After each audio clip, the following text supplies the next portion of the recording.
Good morning, Body of Christ! CRCC family, welcome to our Super Sunday. It's the Lord's Day. Marapang palakpakan natin si God. Come on, let's clap our hands to the Lord. Let's give Him our best clap offering. Wow! You know what? I'm so excited to share God's Word this morning. At before I go to that, of course, nais ko rin pong batiin ang ating mga kasama na ngayon. Yan, so hello. Ayan, so I can see Sister Veronica Nel Cleofe. Hi, Vern! Good morning! Welcome to our Super Sunday. At syempre, kasama din natin si Sister Jing Ranido. Oh, by the way, Vern is from Team Passionista. Yan, so shout out sa mga Passionista dyan. And of course, si Sister Jing, yan naman ay Team Glow. Hello mga Team Glow, good morning sa inyo. At syempre, hello din and good morning to Sister Kay Pebenito. Hi Kay, hi Rick, good morning sa inyo dyan. At syempre, hindi pa huli ang Team Tol. Brother Joros, good morning sa inyo dyan. Wow, God is good. At syempre, from CRCC Ortigas. Yan. So, hello sa inyo, Sister Arlene. Ayan. So, kasama rin natin si Von. Yan. Good morning, Brother Von. At syempre, kasama natin from CRCC Commonwealth, Pastor Zaldi Empleo. Hello, Empleo family. Hello, CRCC Commonwealth. Welcome to our Super Sunday. Ayan. At kasama rin natin si Vanessa Lynn Morales. Hello, Vanessa. Good morning. At ito, lagi natin kasama sa ating morning prayer and devotion. Sister Lisa Bunyales. Hello, hello sa inyo. At syempre, ito rin from CRCC Ortigas, si Sister Rachel Joy Rosalejos. Hello, Rosalejos family. At syempre, kasama na rin natin, ayan, si MJ. Hello, Kasin. Pinsan ko ba to, pamangkin? Pamangkin, ayan. So, hello MJ, hello sa inyo dyan, Santa, good morning. At syempre, also from Team Glow, si Sister Jen Lucenares. Ayan, so hi Jen, good morning, good morning. Kasama din natin, of course, si Pastor Franz from CRCC Batangas. Hello sa mga taga Batangas, good morning sa inyo. Mga tita, good morning. Welcome to our Super Sunday. At syempre, from CRCC Maine, Sister Jelaine Aquino. Hi, Jel! Good morning sa'yo. Kasama rin natin si Sister Jenaline Enaya. Yan, ito ay nakatira sa Cavite ngayon, di ba? So, hi Sister Jen, good morning sa inyo dyan. At ito naman, watching from Cebu naman ito, si Sister Ana Michelle Villasencio. So, hello sa inyo dyan. Wow, ang dami ko pang gustong batiin. Siyempre, Sister Lydia Empleo, good morning sa inyo. Ayan. At siyempre, ayun, kasama din natin, yan, si Sister Francesca Montaño. Hello, Francesca! Yan, sa aking only girl. At ayan, so pa-shout out sa DRV Telecoms. Praise the Lord. Naku, salamat po. Meron na kaming maayos na internet connection dito sa bahay. Kaya pwede na tayong mag-live. So, all glory to God. At syempre, si Brother Rod Aquino. Yan, so good morning, Brother Rod, at sa inyo dyan. Syempre, kasama din natin si Sister Carol Behenyo. Hi, Carol! At syempre si Sister Lou, ayan, so hi Lou, na nandito siya sa amin kagabi. Ayan, so praise the Lord. Hi Sister Lori Lynn, good morning sa inyo. Good morning. Okay, so praise the Lord because of course today is Sunday. Praise God for the internet connection that we have. So God is so good, and we will be starting, of course, our word for today.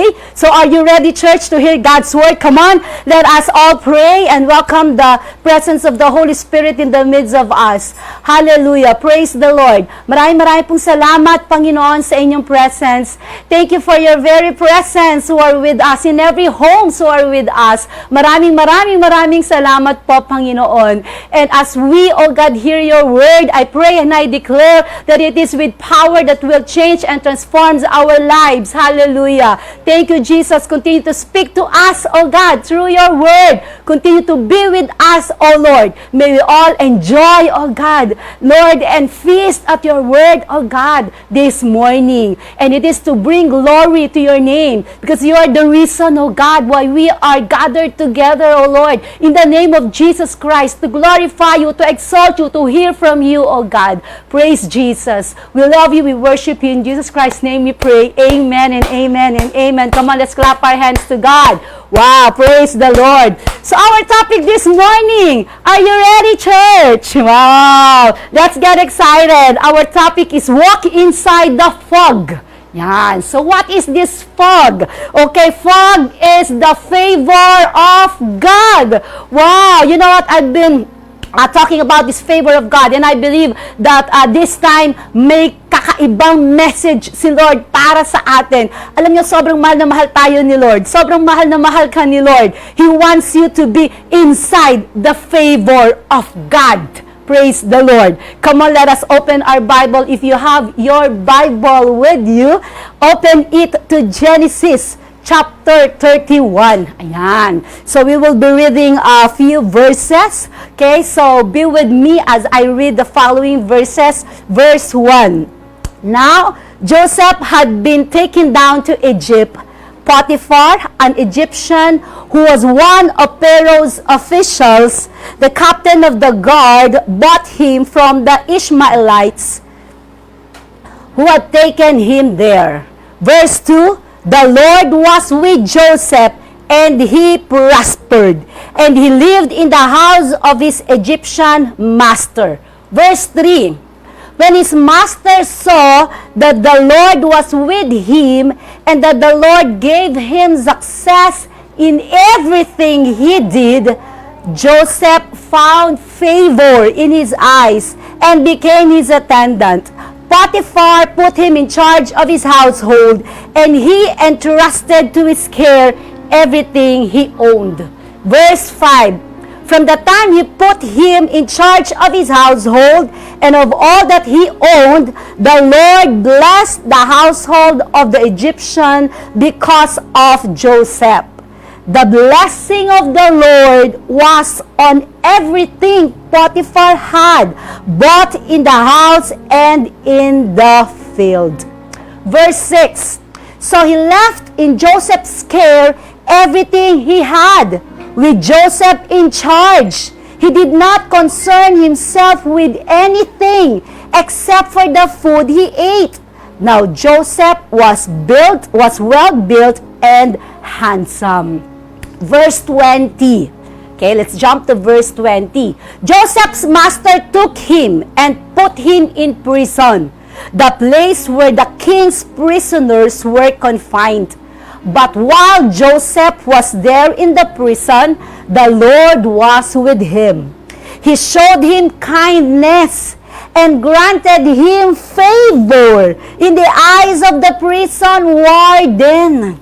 Verse 22, when the warden put Joseph in charge of all those held in the prison, and he was made responsible for all that was done there, the warden paid no attention to anything under Joseph's care, because the Lord was with Joseph and gave him success in whatever he did. Wow! Praise God for the reading of His Word.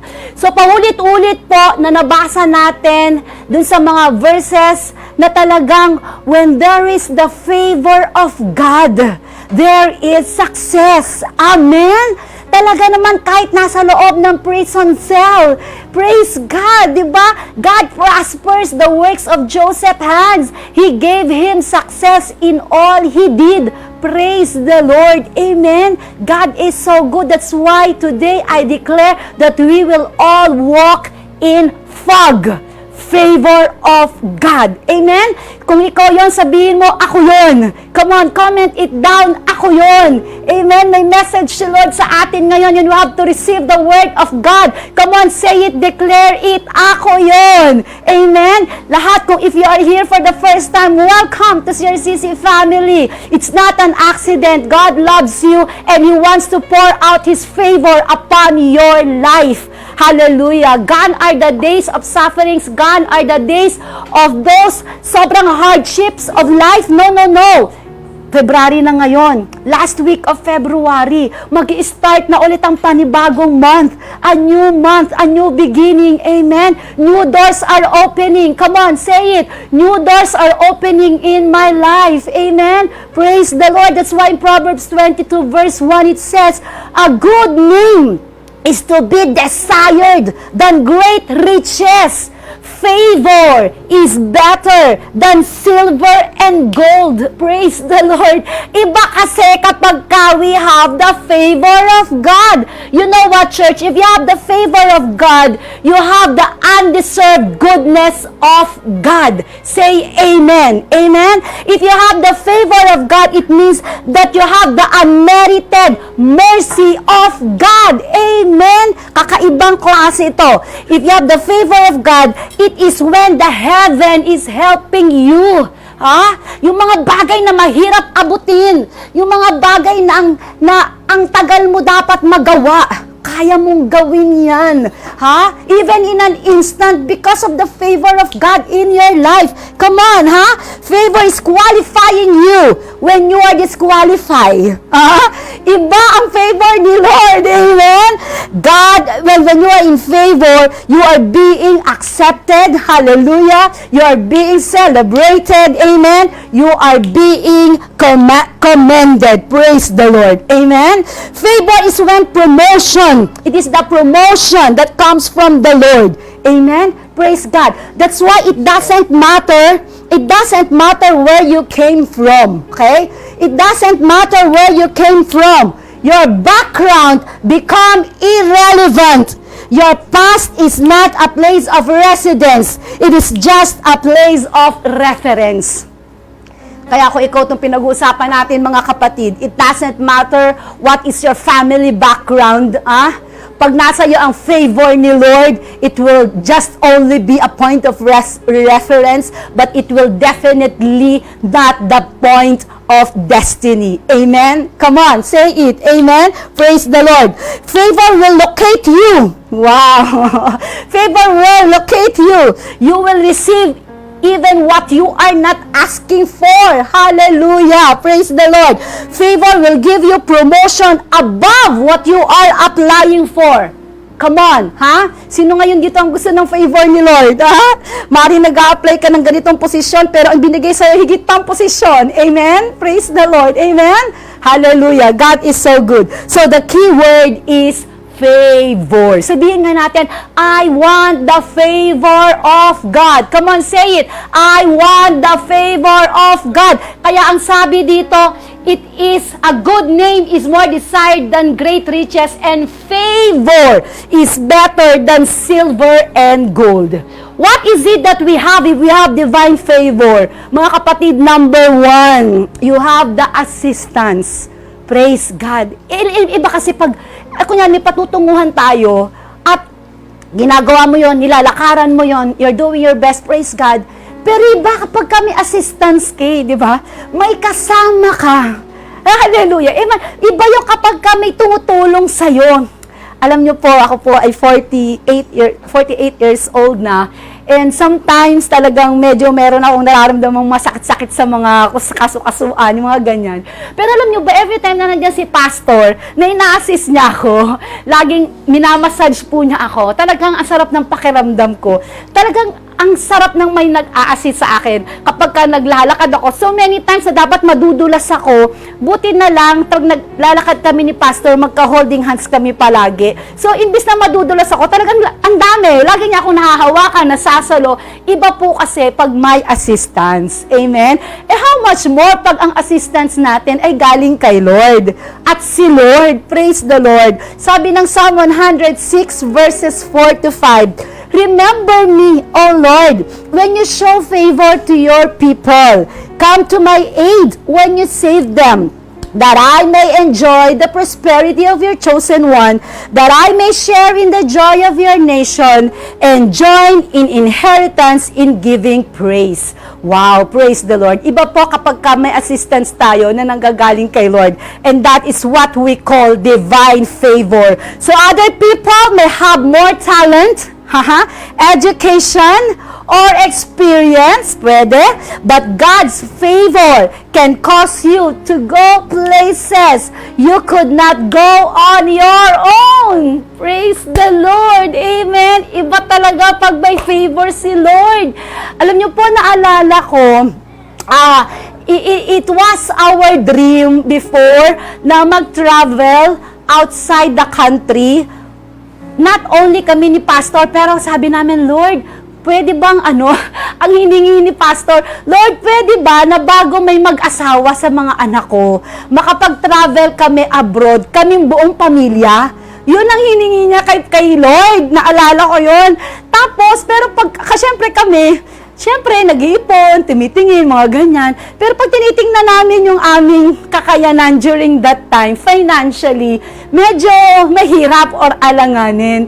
Pero alam nyo ba, because of God's favor, grabe talaga si Lord.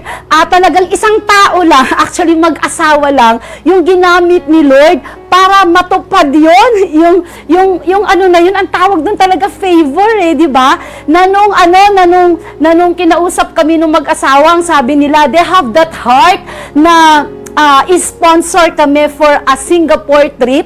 And hindi lang kami ni Pastor, kundi yung buong family namin, talagang napangiti kami. Ang tawag doon, divine favor. Amen? You can go to places where you could not go to your own. Amen?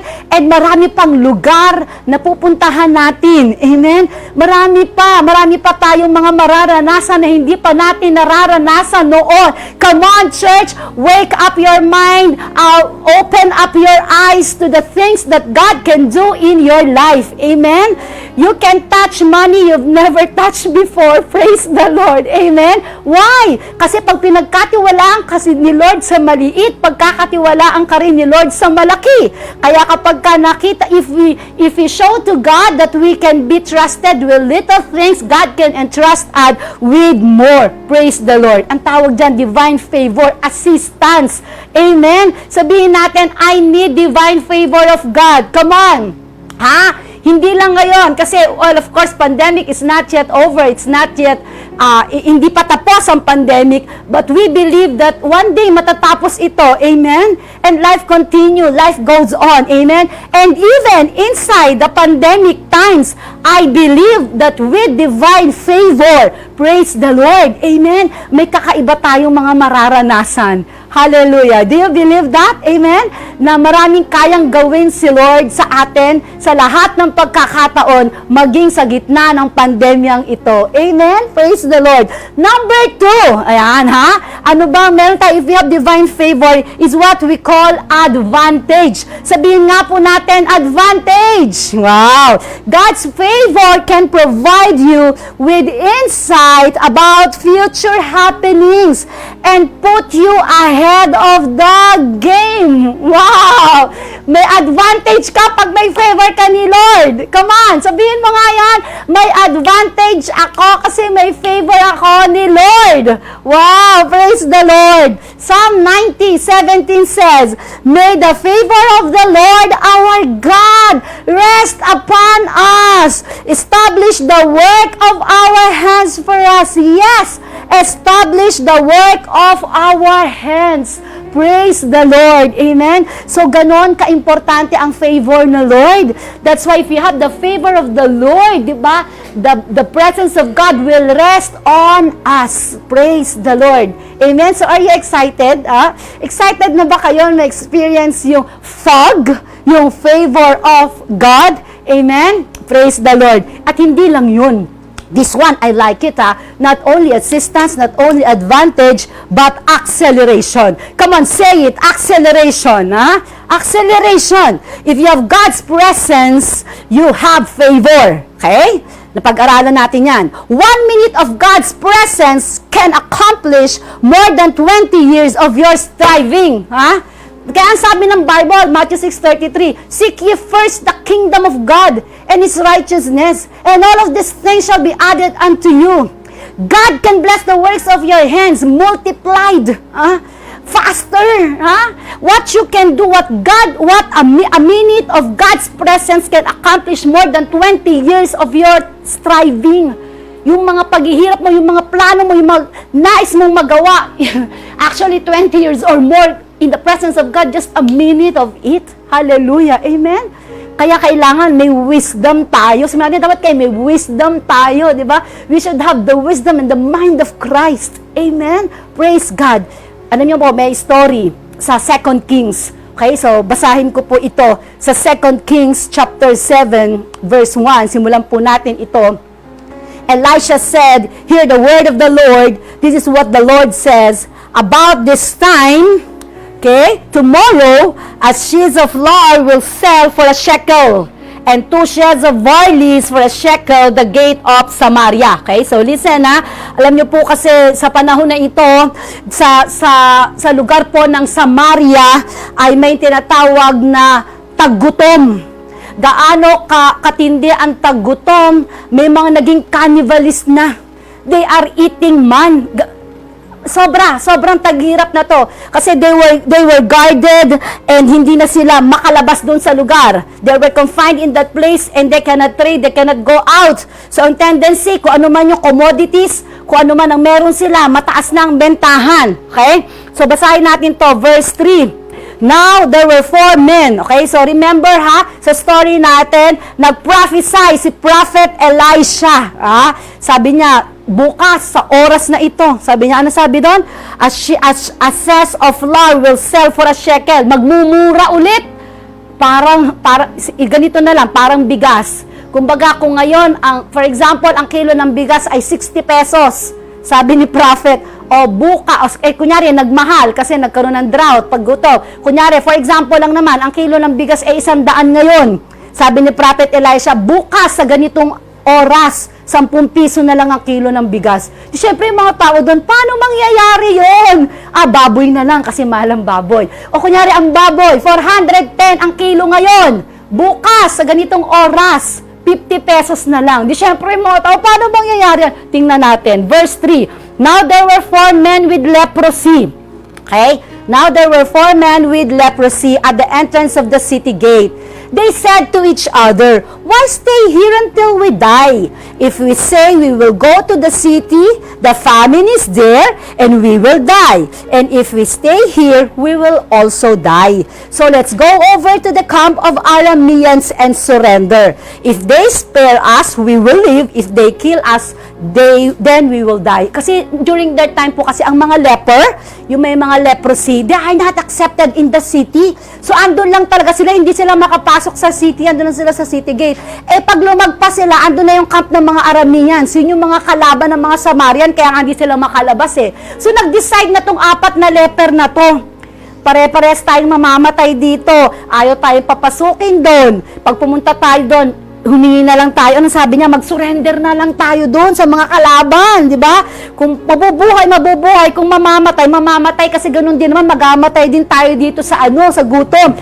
Tingnan ulit natin. Verse 5. At dusk, they got up and went to the camp of the Arameans. When they reached the edge of the camp, not a man was there. Verse 6, the Lord had caused the Arameans to hear the sound of the chariots and horses and a great army, so that they said to one another, look, the king of Israel has hired the Hittite and Egyptian's king to attack us. So they got up and fled in the dusk and abandoned their nets and their horses and donkeys. They left the camp as it was and ran for their lives. Listen, yan ang kayang gawin ng Panginoon. Kayang gawin ng Panginoon na patahimikin ang lahat ng umaaway kalaban natin. Ganyan kakapangyarihan ng Diyos. Imagine, they were able to hear the sound of the chariots as if pasugod na sa kanila, but in reality, wala. Sino ang paparating sa kanila? 4 na leper. Hallelujah! Are you getting the point, church? Ha? So they got up, natakot sila, di ba? Grabe, yung miracle na nangyaring ito. Verse 8, the men who had leprosy reached the edge of the camp and entered one of the tents. They ate and drank and carried away silver and gold and clothes and went off and hid them. They returned and entered another tent and took some of it and also hid them. Then they said to each other, "We're not doing right. This is the day of good news, and we are keeping it to ourselves. If we wait until daylight, punishment will overtake us. Let us go at once and report this to the royal palace." Then the people went out. Wow. So ano to, no? Kumbaga, nakonsensya yung mga leper. Sabi nila, paano ba to? Tayo lang ba makikinabang dito? Hindi, di ba? We should share it.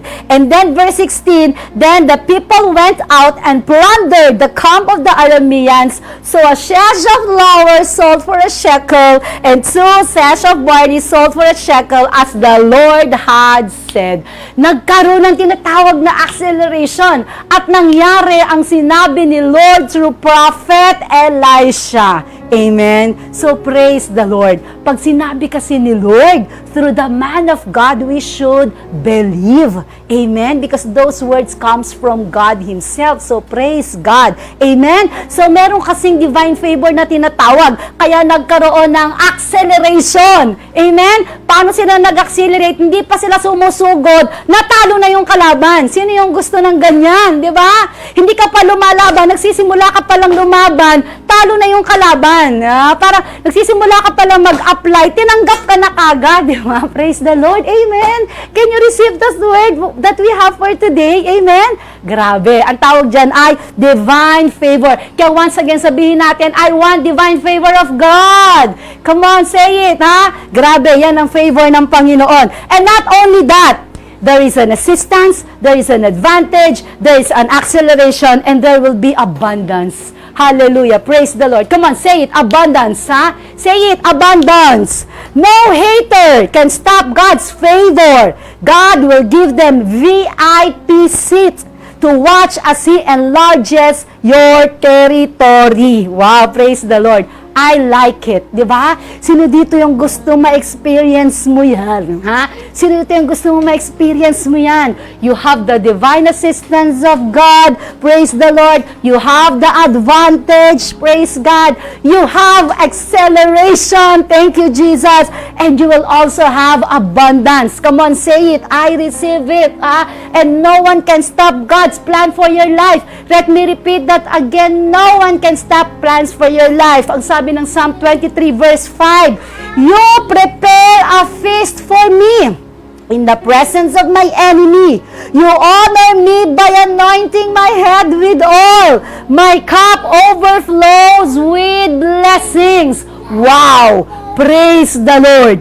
Iba po kapag ka may divine favor, there will be abundance. Praise God. Na hindi lang ikaw ang mag-e-enjoy, hindi lang ang pamilya mo mag-e-enjoy, maging ang buong nasyon ay mag-e-enjoy. Amen. There will be healing in the land. Praise the Lord. There will be prosperity in the land. Praise God. Come on. Sabihin natin yun, sa atin yun. Sa atin yun. Ang sabi ng Psalm 41 verse 11, by these I know that you favor and delight in me, because my enemy does not triumph over me. Praise God. Pwede bang palakpakan po muna natin ang Panginoon? Come on, let's clap our hands to the Lord. Thank you, Jesus.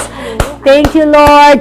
When God favors you, even your enemies will bless you. Wow, God is so good. Ulit natin.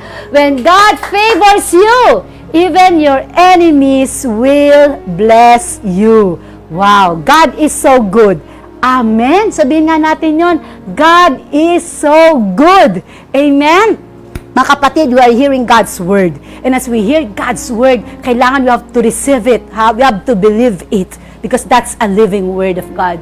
Now, how to obtain favor? Are you ready, church? Are you ready, church? How to obtain favor? Number 1, faithfulness.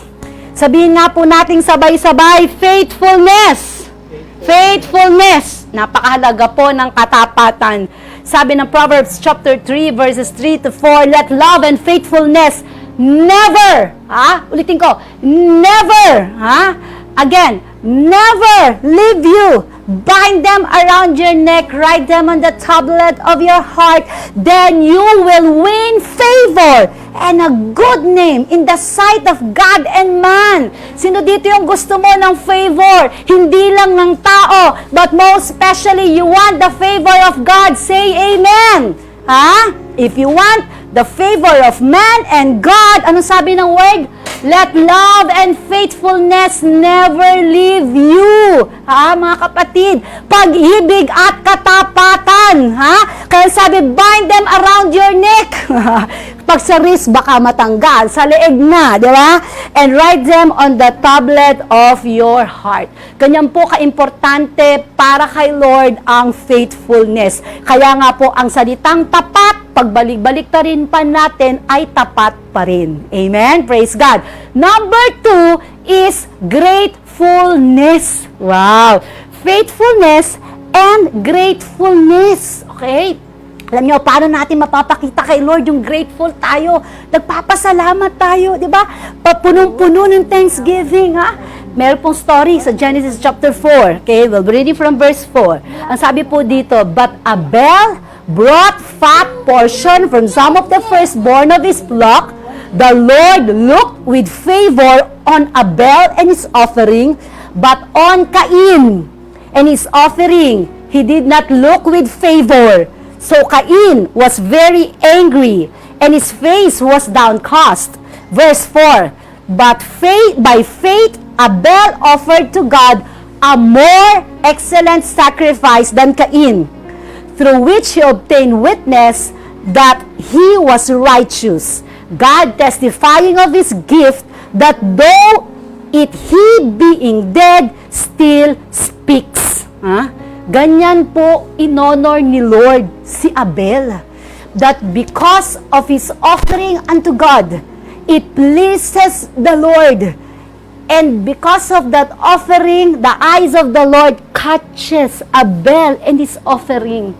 And what happens next? Even if Abel died already, his blood still speaks.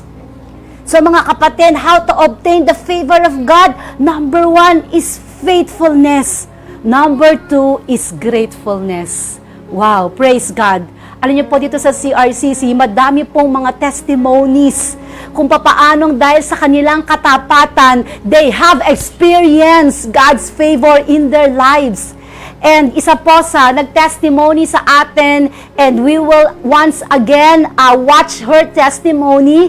Nakita ko po ang pagpapala sa kanya ng Panginoon, and I believe that the very best is yet to come in her life. When she shoot this testimony, she was engaged, but then now she's already married. So looking forward to a brighter, greater, and happier days for her and her family. Church, let us welcome and once again watch the testimony of Mrs. Mika Floresca. Hello, I am Mika, one of the prototype leaders of Pastora Marisol Montaño from CRCC Maine. Simula pa po noong bata ako, naturuan na akong magbigay para kay Lord. 10% sa tithes, tapos magdadagdag lang ng konti, yun naman yung offering. And I have been doing that faithfully since I was an elementary student, up until I learned about the principles of generous giving. It was in 2015 when I attended the Shunammite Conference in CRCC, and I was challenged to give 10% of my income for tithes and 10% for offering. It was also the first time I heard about blessing the man and woman of God by giving my portion to the priest. Nung narinig ko po ito, ang nasa isip ko, okay yan, maganda yan, but maybe not right now. Feeling ko noon my heart was ready, but not my money. Nasa isip ko, willing akong gawin yan, pero tsaka na, pagkaya ko na. Those were my initial thoughts during that conference. Palagi nating naririnig yung Malakay 3:10. Pero nung time na yon, God was clearly telling me to test me in this. Subukan mo ako. And so I did. The following year, my family and I also gave our first fruits to the Lord. Naisip ko noon, naku, baka mahirapan kami kasi lahat kami sa family na ibigay na yung pang buong buwang sahod. Pero naalala ko po yung sinabi ni Pastor Anthony, kailangan sa pagbibigay hindi lang puro katapatan, kailangan din merong katapangan. At nung sinubukan namin, we really proved how faithful God is to His promise. And He expects us to also be faithful to Him. Hindi po naging madali noong una. There were moments when I was tempted not to give the percentage I committed to God. Baka pwedeng bawasan ko muna yung offering ko ngayong buwan kasi meron din akong urgent need. But it is during those moments that we need to all the more give to Him. Commitment ko po yun kay Lord, so I need to be faithful to it. Ang pagiging tapat sa pagbibigay ay hindi lang one time. I realized that the more I give, the more joyful I become. Habang natututo po ako magbigay, binabago niya rin yung heart ko. God replaced my worries with faith and trust in Him, my selfishness with generosity and genuine love for others. Binago niya rin po yung aking motivation. Dati, I was encouraged to give because I want financial blessing, I want to be promoted, or I want to receive the answers to my prayers. But I realized that giving is never about me. It is all about God. I know that as I am blessed, I will be able to use my resources in fulfilling my mission to go and make disciples of all nations. Napatunayan ko rin po na we really cannot outgive God. Since the time I decided to faithfully give my tithes, offering, portion to the priest, and even my first fruits, I have experienced promotions in many aspects of my life. First, promotion in my career. I received promotions at work twice and was given the opportunity to facilitate training outside the country. Promotion in my finances. Kung dati po laging sakto lang para sa family or sa pansariling pangailangan, ngayon God is also using me to support the ministry financially and to extend help to others in need. I was also able to allocate a portion for savings and investment in stocks. Promotion in the ministry. From being one of the second-generation leaders, I was given the privilege to serve God as a prototype leader in CRCC. And finally, promotion in my love life. From being single, I am now engaged. The Lord has blessed me with the man I had been praying for, who also shares the same vision for winning the lost and the same heart for giving. Once again, I encourage everyone to give faithfully and excellently because God truly deserves our best. Wow! That is what you call favor of God. Praise the Lord. Parang palakpakan natin si Lord sa buhay ni Sister Nika Floresca. God is so good. And we know and I declare, Nika, that the very best is yet to come for you and your husband, Patty. Wow! So let's declare a baby girl soon. Praise the Lord for Patty and Nika. Darating, malapit na. Just continue to be faithful and to be grateful to the Lord. And of course, last is righteousness. So how to obtain favor from God? Number 1 is faithfulness. Number 2 is gratefulness. And number 3 is righteousness. Wow! Ang sabi po ng Psalm chapter 5 verse 12, for surely, O Lord, you bless the righteous. You surround them with your favor as with a shield. Wow, God is so good. So by being righteous, mga kapatid, pag sinabi nating righteous, it is being right before the Lord. Ha? Sometimes with man, hindi tama yon, mali yon, dehado ka doon. May mas maganda kang pwedeng gawin. No, no, no. Ang tinutukoy dito ng Bible na righteousness is our right standing before the Lord. No matter what's the view of other people, it doesn't matter. What matters is the view of God. How God looks at us. At ang sabi dito, for all those who are righteous, God will bless us. Come on, say it. Amen. And God will surround us with His favor with a shield. Amen. Alam niyo yung shield, may pangsangga. Grabe. Praise the Lord. Amen? Sabi ng Romans 3:20, therefore, no one will be declared righteous by his side by observing the law. Rather, through the law, we become conscious of sin. And Romans 3:22 says, the righteousness of God comes through faith in Jesus Christ to all who believe in Him. Praise God for His Word. Alam niyo mga kapatid, there are really times in our lives na masusubok ang ating katapatan, ang ating gratefulness, and even our righteousness in the Lord. But I pray this morning that all of us will stand to what is right. At ang sabi po dito, no one is declared righteous by observing the law or by doing or by our own works or effort. But only through law we become conscious of sin, and our righteousness comes from God through faith in Jesus Christ to all who believes in Him. Kaya kahit mga kapatid, gaano ang mabuting gawa natin, magkakasala pa rin ulit. Tama po ba? Paano tayo nagiging marapat, righteous in the sight of God? Through Jesus Christ. Because through Jesus Christ, there is forgiveness of sins. Praise the Lord. Wala pong ibang makakapagpatawad ng ating mga kasalanan. It is only Jesus Christ. And if you are here right now, you have unconfessed sin before the Lord.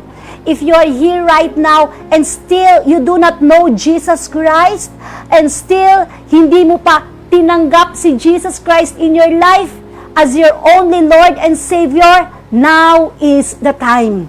Now is a beautiful chance na binibigay sa iyo ng Panginoon for you to acknowledge God in your life. Pinag-uusapan po natin ng divine favor. That divine favor will be yours, will be ours through Jesus Christ.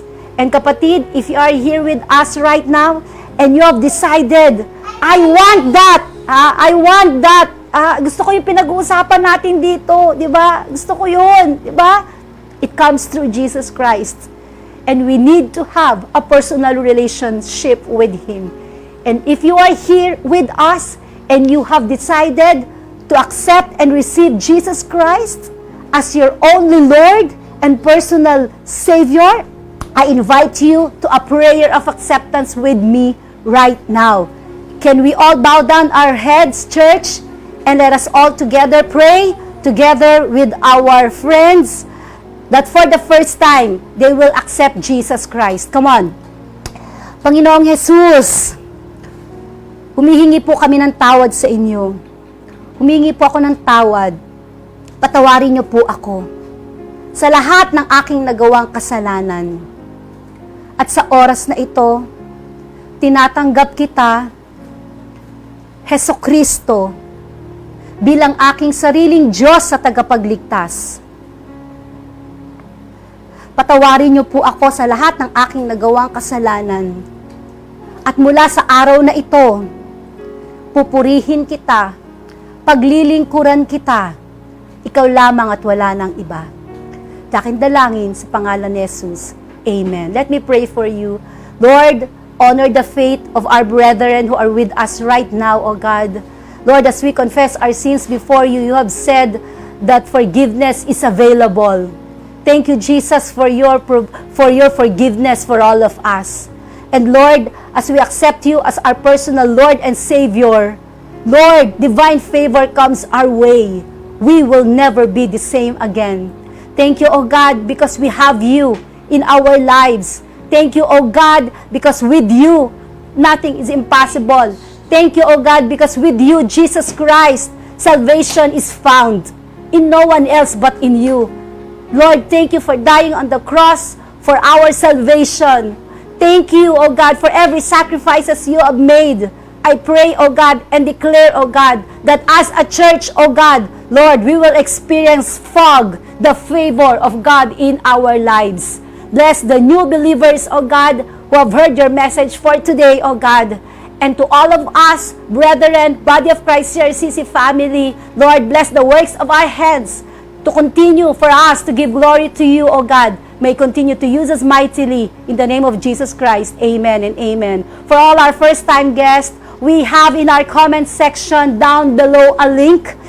Kayo po ay aming iniimbitahan. Be with us after this worship service. We would like to pray for you and we would like to declare blessings upon your life. So once again, CRCC family, body of Christ, let us all experience favor of God. Shalom everyone.